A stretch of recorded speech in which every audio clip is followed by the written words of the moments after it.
Hello guys, in this video I am going to show you how to enable the friend map auto start function in the NaviBridge application.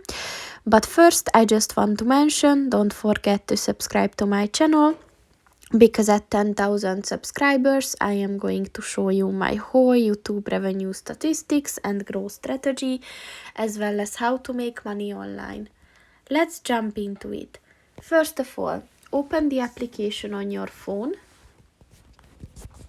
and then click on the three lines at the bottom of the page on the left. And then at the settings section, click on the settings button.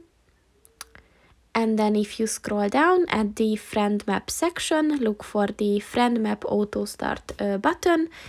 And by activating this, it will cause the locations of friends to appear automatically whenever a navigation unit is connected. So if you want to enable this, just click on the white circle next to it. And once it turns green, this function is enabled. So that's pretty much it for this video, guys. See you in the next one. Goodbye.